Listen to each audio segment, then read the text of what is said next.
வேண்டாம் நல்ல மனம் உண்டாம் மாமலர நோக்குண்டாம் துப்பார் திருமேனி தும்பிக்கையான் பாதம் தப்பாமல் சார்வார் தமக்கு. இப்போ நம்ம இந்த வீடியோவில் பார்க்கக்கூடிய தலைப்பு குரு பெயர்ச்சி 2026. 2ஆம் தேதி ஜூன் மாதம் 2026 அன்று நிகழக்கூடிய குரு பெயர்ச்சியானது மிதுன ராசியிலேருந்து கடகராசிக்கு குருபவன் பெயர்ச்சியாகி போகிறாங்க. அந்த கடகராசி அப்படிங்கிறது குருபவனுக்கு உச்ச வீடு. ஸோ அந்த உச்ச வீட்டுக்கு குருபவன் போகும்போது தன்னுடைய முழு வீச்சில் நன்மைகளை அனைத்து ராசிகளுக்குமே கொடுப்பார். அதில் குறிப்பிட்டு சொல்லணும் அப்படின்னா ரிஷபம், மிதுனம், கடகம், சிம்மம், துலாம், தனுசு, கும்பம், மீனம் இந்த 8 ராசிகளுக்கும் முழுமையான நற்பலன்களை அதிகப்படியாக கொடுத்துட்டு மற்ற ராசிகளை 4 ராசிகளை தீமைகளை கொடுக்க போகிறது இல்லை. ஆனால் இந்த ராசிகளுக்கு கொடுக்கக்கூடிய முழு சுப பலன்களை அவங்களுக்கு கொடுக்கறதுல கொஞ்சம் தாமதப்படும், அவ்வளோதான். குரு பகவான் இயற்கை முழு சுப கிரகம் அப்படின்னு பேர். குரு பகவானுடைய காரகத்துவம் அப்படின்னு பார்க்கும்போது ஒழுக்கம், நேர்மை, மெரிட்டாக நடந்துக்கிறது, இந்த மாதிரியான விஷயங்களுக்கெல்லாம் காரகத்துவம் வைக்கிறாங்க. அதனால் இவருக்கு பேர் தன புத்திரக்காரகன்னு பேர். குரு அப்படின்னாலே ஒருத்தருக்கு வழிகாட்டுறவர் அப்படின்னு பேர். ஸோ இந்த அடிப்படையில் குருபகவானுடைய பெயர்ச்சி அப்படிங்கிறது இந்த 12 ராசிகளுக்கும் முழு சுபத்தன்மைகளை இருந்தாலும் மேலே சொன்ன 8 ராசிகளுக்கு அதிகப்படியான நன்மைகள் நடக்க இருக்குங்க. இந்த மீதி உள்ள 4 ராசிகளும் பரிகார ராசிகளை இங்கே எடுக்க வேண்டியதில்லை, ஏன்னா அதுக்கும் நல்ல பலன்களை தான் கொடுக்க போகிறாங்க. இருந்தாலும் இந்த 12 ராசிக்காரங்களும் இந்த 2ஆம் தேதி மார்ச் மாதம் 2026 வருஷம் டைம் நீங்கள் பார்க்க வேண்டிய அவசியம் இல்லை. நீங்கள் வசிக்கக்கூடிய இடத்துக்கு பக்கத்தில் இருக்கக்கூடிய சிவாலயத்துக்கு போயிட்டு சிவனுக்கு ஒரு அர்ச்சனை செய்துட்டு வந்தீங்க அப்படின்னா மிகவும் ஒரு சிறப்பான ஒரு விஷயமா இருக்கும்.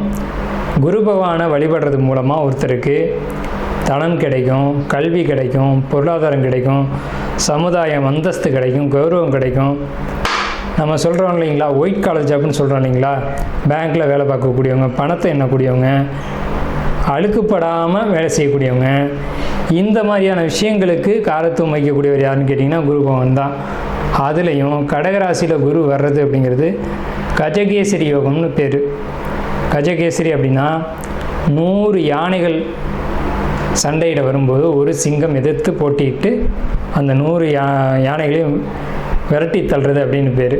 ஸோ இப்படிப்பட்ட கஜகேசரி யோகத்தில் நிகழக்கூடிய இந்த குரு பெயர்ச்சி 2026ஆம் ஆண்டு அப்படிங்கிறது 12 வருஷத்துக்கு ஒரு முறை ஒரு சிறப்பு வாய்ந்த ஒரு வருஷமாக இருக்கும். இதுக்கு பிறகு இன்னொரு 12 வருஷம் கழித்து தான் இந்த ஒரு சிறப்பான ஒரு குரு பெயர்ச்சி அப்படிங்கிறது நிகழும். ஸோ உங்களுக்கு இந்த குரு பெயர்ச்சி கடகராசிக்கு பயிற்சி ஆகுது. குரு பலன் அப்படின்னு பார்க்கும்போது சந்திரன் என்ற வீட்டுக்கு, அதாவது கடகராசிக்காரங்களுக்கு அல்லது ரிஷபராசிக்காரங்களுக்கு, மேலே சொன்ன இந்த 8 ராசிக்காரங்களுக்கும் குரு பலன் அப்படிங்கிறது வந்துடும். ஸோ குரு பலன் வந்துருச்சு அப்படின்னாலுமே திருமணம், குழந்தை பாக்கியம், பொருளாதாரம், வேலைவாய்ப்புகள் போன்ற அனைத்து விதமான சுபகாரியங்களும் நடக்கும். சுபகாரியம் நடக்கணும் அப்படின்னா குரு பலன் வேணும்.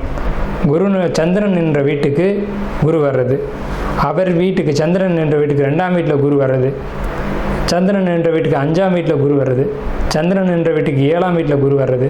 இப்போது மகர ராசிக்காரங்களுக்கு 7ல் குரு, இதுவே மீன ராசிக்காரங்களுக்கு 5ல் குரு, இப்படி 5, 7, 9, 11.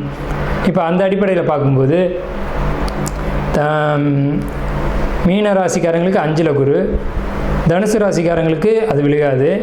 இதுவே விருச்சிக ராசிக்காரங்களுக்கு 9ல் குரு. அப்போ விருச்சிக ராசிக்காரங்களுக்கு குரு பலன் இருக்குது 11. கன்னி ராசிக்காரங்களுக்கு 11ல் குரு. ஸோ இவங்களுக்கெல்லாம் கன்னி, கடகம், விருச்சிகம், மகரம், மீனம் இந்த ராசிக்காரங்களுக்கெல்லாம் குரு பலன் அப்படிங்கிறது நிகழ்ந்திருக்கு. 14வது நட்சத்திரமான சித்திரை நட்சத்திரக்காரங்களுக்கு இப்போது வரக்கூடிய குரு பெயர்ச்சியானது சிறப்பான பலன்களை சொல்லுவது அப்படிங்கிறது சற்று குறைவு தான். என்ன விஷயம் கேட்டிங்க அப்படின்னா வீண் வாக்குவாதங்கள், சண்டை, வம்பு வழக்குகள் ஒரு 4-5 மாதத்துக்கு இருக்கும். எப்போன்னு கேட்டிங்கன்னா கரெக்டாக அந்த ஒரு செப்டம்பர், அக்டோபருக்கு மேலே டிசம்பர் வரைக்கும் 2027 ஆரம்பம் வரைக்கும் 2027 ஒரு 2 மாதம் வரைக்குமே இருக்குன்னு வைங்க. இந்த காலகட்டங்கள்லாம் தேவையில்லாத வம்பு வழக்குகளை நீங்களே உருவாக்கி பிரச்சனைகளை உருவாக்கிக்கிங்க. அடிதடி பிரச்சனைகளாக இருக்கலாம், அல்லது வம்பு வழக்குகளாக இருக்கலாம், அல்லது வாகனத்தில் பிரச்சனைகளாக இருக்கலாம். இந்த மாதிரியான விஷயங்கள் இருக்குது. இந்த குரு பயிற்சியில் நீங்கள் இந்த டைம் மட்டும் ஒரு 4 மாதம் 5 மாதத்துக்கு வந்து ரொம்ப கவனமாக இருக்கணும். நீங்கள் அதை வந்து மாத பலன்களில் பார்த்துக்கோங்க, சரிங்களா? இப்போ வந்து இந்த சித்திரை நட்சத்திரத்துக்கு காதல் அப்படிங்கிற ஒரு விஷயம் உருவாகும். அது நல்ல விஷயமா அப்படின்னு கேட்டிங்கன்னா, காதல் நல்ல விஷயந்தான். அது என்ன விதத்தில் ஏற்படுது அப்படிங்கிறத பார்க்கணும், சரிங்களா? தேவையற்ற ஒரு காதல் அப்படிங்கிறது உருவாக வாய்ப்பு உண்டு. முன்னமே சொல்லிட்டோம், வீண் வம்பு வழக்குகள் உருவாகுது அப்படின்னு சொல்லிட்டோம். தேவையில்லாத விரும்பத்தகாத சமுதாயத்துக்கு எதிரான காதல்கள் உருவாகும்.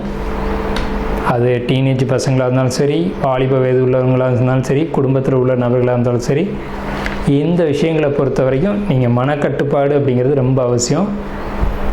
கிரகம் அப்படிங்கிறத பொறுத்த வரைக்கும் விதி தன்னுடைய கடமையை ஆற்றாமல் போகவே போகாது. தன்னுடைய பணி என்னமோ அதை கரெக்டாக செய்யும். இதில் நீங்கள் குறிப்பிட்டு பார்க்க வேண்டிய விஷயம் என்னன்னு கேட்டிங்கன்னா, உங்களுடைய ராசி நிற்கிறது, அதாவது சந்திரன் அப்படின்னு போட்டிருப்பாங்க. அந்த சந்திரன் போய் எந்த நட்சத்திரத்தில் நிற்குதோ, 12 கட்டம், 12 கட்டத்தில் 27 நட்சத்திரம், அதில் ஏதோ ஒரு நட்சத்திரத்தில் தான் அந்த சந்திரன் நிற்கும். அது வந்து உங்கள் ஜாதகத்துக்கு பின்னாடி பார்த்தீங்க அப்படின்னா சந்திரன்ற இடத்துல அந்த நட்சத்திரத்தை எழுதியிருப்பாங்க. அதுக்கான பலன் தான் இப்போ நம்ம சொல்லியிருக்கோம். அதே போல் லக்னம்னு எழுதியிருப்பாங்க. உங்கள் 12 கட்டத்தில் ஒரு கட்டத்தில் லக்னம்னு எழுதியிருப்பாங்க. அந்த லக்னத்தை உங்கள் ஜாதகத்துக்கு பின்னாடி பக்கம் லக்னம்ன்றதுக்கு முன்னாடி ஒரு நட்சத்திரத்தை குறிச்சிருப்பாங்க. நான் சொல்லித்தரேன், அதை புரிஞ்சுக்கோங்க. மறுபடியும் கூட போட்டு கேளுங்க, அப்போ தான் புரியும். அந்த லக்னம் நின்ற நட்சத்திரம் தான் லக்ன புள்ளின்னு பேர். அந்த லக்ன புள்ளியோடைய நட்சத்திரமும் உங்களுக்கு பலனாக பேசும். ஸோ அப்போ இது மட்டும் இல்லாமல் அந்த நட்சத்திரம் என்னன்னு பார்த்து அந்த நட்சத்திரத்துக்கு நம்ம என்ன சொல்லியிருக்கோம் அப்படிங்கிறதையும் கேட்டுக்கோங்க. அதோடைய பலன்களும் இதில் 100% நடந்தாலும் அதுலேயும் 100% நடக்கும். ஸோ அதில் பலன்கள் மாறுபட்டு நடக்கும். அதனால் நீங்கள் கண்டிப்பாக அதையும் சேர்த்து பாருங்கள்.